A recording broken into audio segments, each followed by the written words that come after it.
சோதோம் மற்றும் கொமோரா விண்ணக கிருபையிலிருந்து வீழ்ந்த நகரங்கள். பண்டைய உலக சிவிலைசேஷன்ஸ் பிறந்த இடத்தில் ஆறுகள் கடந்த அற்புத நிலத்தில் இரு நகரங்கள் எழுந்தன. செல்வம், புகழ், பெருமை. அந்த நகரங்களின் பெயர்கள் சோதோம் மற்றும் கொமோரா.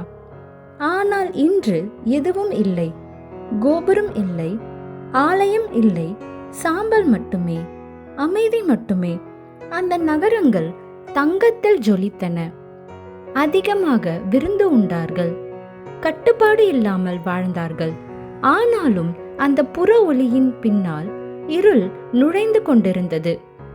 ஆதியாகமம் 13:13 சொல்கின்றது, சோதோமின் மக்கள் கடவுளுக்கு முன் மிக பெரும் பாவிகளாக இருந்தார்கள். ஒடுக்கப்பட்டவர்களின் அழுகை, துஷ்பிரயோகம் செய்யப்பட்டவர்களின் அழுகை, அப்பாவிகளின் கூக்குரல்கள், அது சொர்க்கத்தின் காதுகளை அடைந்தது. ஆதியாகமம் 18:20 சோதோம் மற்றும் கொமோராவுக்கு எதிரான முறையீடு மிக பெரியதாகவும் பாவம் மிக மோசமாகவும் இருக்கின்றது. கடவுள் அதை கவனித்தார். அவர் இறங்கினார். தண்டனையும் இரக்கமும் இடையே ஒரு மனிதன் நின்றார், ஆபிரகாம். அவர் வேண்டினார், 50 நீதிமான்கள் இருந்தால் நீர் மன்னிக்க மாட்டீரா? 10 இருந்தால்?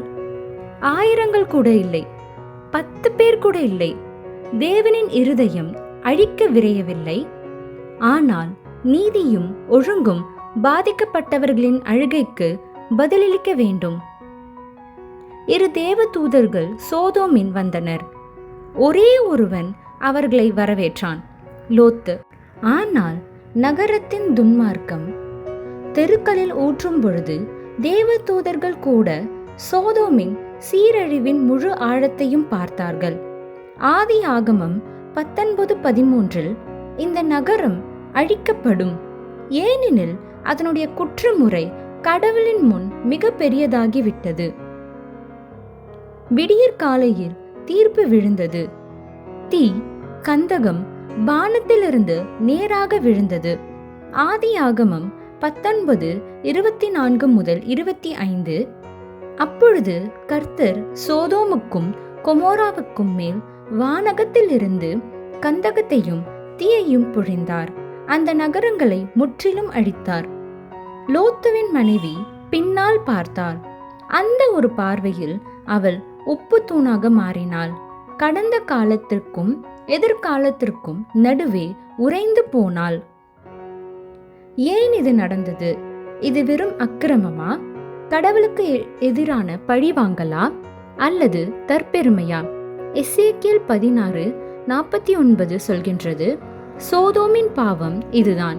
அவள் அகந்தையோடு வாழ்ந்தாள், அதிகமாக உண்ணினாள், ஏழைகளுக்கும் தேவைப்பட்டவர்களுக்கும் உதவவில்லை. சோதோம் விழுந்தது வெறும் பாவத்தினால் இல்லை, கருணை மடிய போனதால், தான் என்பதே கடவுளாகி விட்டதால், இரக்கம் மறக்கப்படுவதால். இன்று இறந்த கடலுக்கு அருகே அந்த இடம் வெறிச்சோடியது.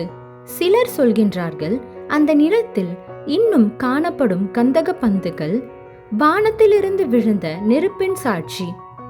அந்த இடத்தில் எதுவும் வளரவில்லை, சிரிப்பு இல்லை, உயிர் இல்லை, சாம்பலின் மீது சாட்சிகள் மட்டுமே. சோதோமின் கதை ஒரு எச்சரிக்கையே இல்லை, இது ஒரு கண்ணாடி. நாம் ஏழைகளை புறக்கணிக்கும் பொழுது, நம் அகந்தை ஜெபத்தை கடந்து ஒலிக்கும் பொழுது, கருணை மறந்து போகும் பொழுது நாமும் அதே பாதையில் செல்கின்றோம். ஆனால் கடவுள் இன்னும் பேசுகின்றார், இன்னும் எச்சரிக்கின்றார், இன்னும் உங்களை அழைக்கின்றார். நீங்கள் பாருங்கள், சாம்பலிலும் கூட கடவுளின் குரல் ஒலிக்கின்றது.